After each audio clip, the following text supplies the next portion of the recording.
Hello and welcome to the Leo Listening Blogcast with online English listening teacher Cara Leopold.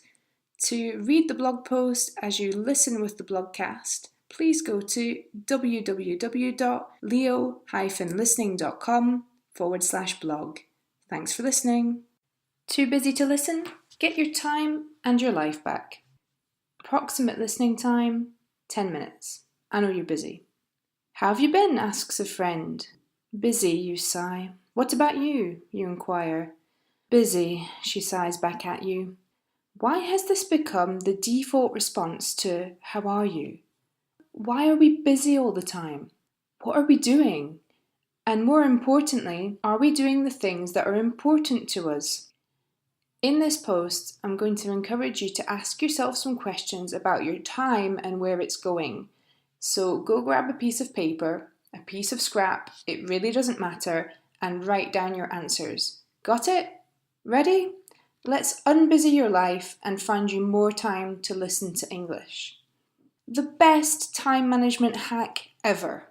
My mentor from afar, Darius Faroo, a non-native speaker of English too, says that we can't manage our time until we know our priorities.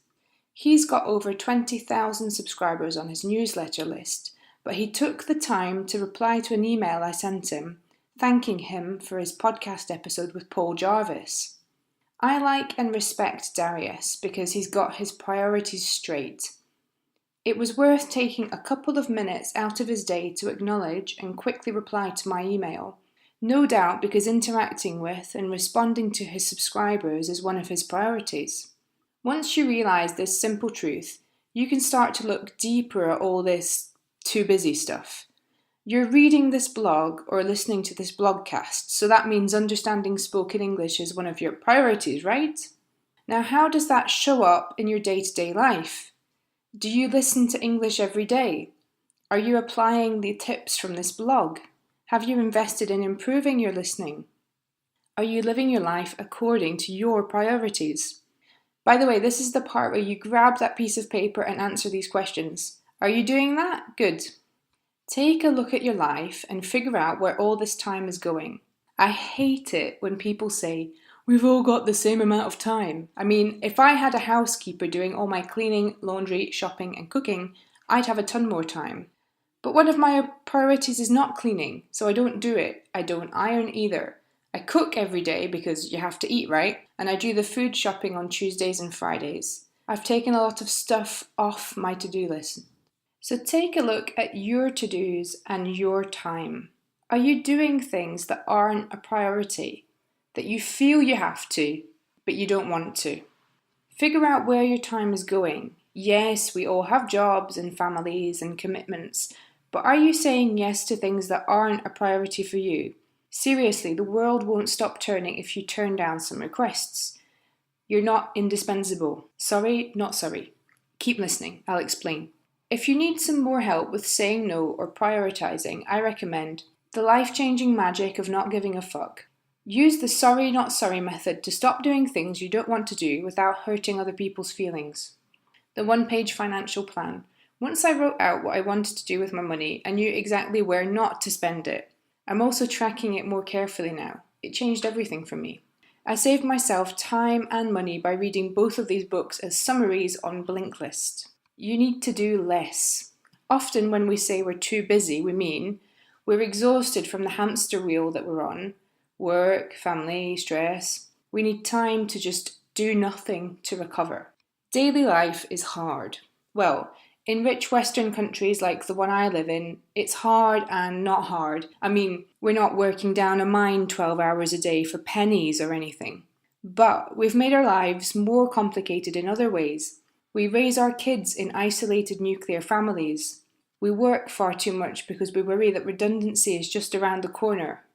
We compare ourselves to others and work and consume more to keep up. Worse still, we've never had more distractions or decisions to make. One of the most life-changing articles I read recently was on decision fatigue. Our decision-making capacities are like a battery. They drain as the day goes on, the more decisions we make. That's Darius's image, not mine. He was talking about attention, but the analogy works, okay? Discovering this made me simplify my life and my choices. I've decided, as you saw, to go food shopping on 2 specific days. To 80-20 my wardrobe. The 80-20 rule suggests that 20% of our efforts produce 80% of the results. It also states that you probably only wear about 20% of your clothes. I eat the same thing, porridge plus banana, for breakfast every day. I always have spaghetti bolognese on a Sunday night and prepare pretty much the same meals all week with slight variations. We need to do less in the first place so we have more time for what we really want to do. This is why the first 2 steps are so important. 1, what are your priorities in life? 2, are you doing too many things that aren't priorities for you? Once you know what they are, you can decide. 3, can you say no to them? Can you delegate them? Can you eliminate any decisions that are draining your time and energy? How long do things actually take? Do you do this too? I know I put off a lot of projects because either I don't know how long they're going to take, I'm scared they'll take ages, so that stops me from getting started. I'm a recovering perfectionist, and I've always believed that the more time you put into something, the better it'll be. I'm a bit older, wiser, and possibly more jaded now, so I don't worry so much about being perfect. I focus on being good enough. That's another great time management strategy, by the way. But I've been carrying forward the story of, if you don't put a lot of time into it, you'll fail. So I've been trying to get better about tracking my time and giving myself deadlines. It's hard to estimate at first, but you get a better idea as you go. In 1 pomodoro, that's 25 minutes, or a tomato in Italian, I can draft 1,000 words of a blog post. I've always been a fast writer. Now that I've been blogging for 9 months, it's getting easier. It takes me around 5 minutes to create an image for my blog post. The other week it took me over an hour because I was desperately searching for a particular stock photo that I couldn't find. Oops. At the moment, I'm figuring out how long it takes me each week to put together a program for a client. What's helped is estimating the time required, putting that in my calendar, and then measuring and adjusting as I go. Are you putting off working on your listening because you think it's supposed to take hours every day? Or that you'll need a million different resources? Pick 1 podcast you want to listen to weekly, 1 TV series you want to follow, and 1 film you'd like to watch. Follow them for a set amount of time. 30 days is a great start. 90 days, or 3 months, will give you the time and space to really see results. Write down what you want to watch on that piece of paper and commit to that.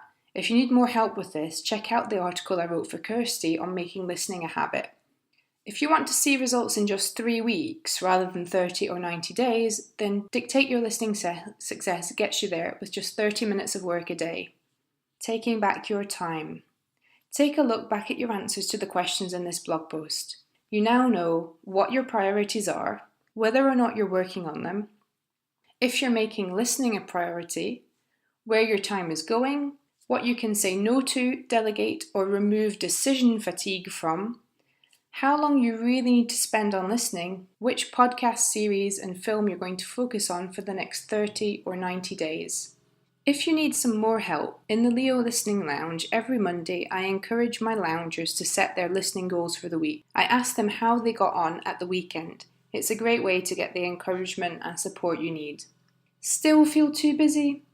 If you've got 30 minutes to spare in your daily schedule, that can even be 2 15-minute slots, and you want to understand fast conversational English, then Dictate Your Listening Success is the program for you. We start on May 29th, but you can join the waiting list to get invited to my weekend mini dictation challenges. Are you going to make any changes as a result of this post? How can you make more time for listening? Which podcast, film, and series are you going to focus on? Let me know in the comments. You've been listening to the Leo Listening Blogcast. The blogcast for bookworms and vocab nerds who want to get their listening conversation ready so they can understand fast, informal spoken English without translating in their heads.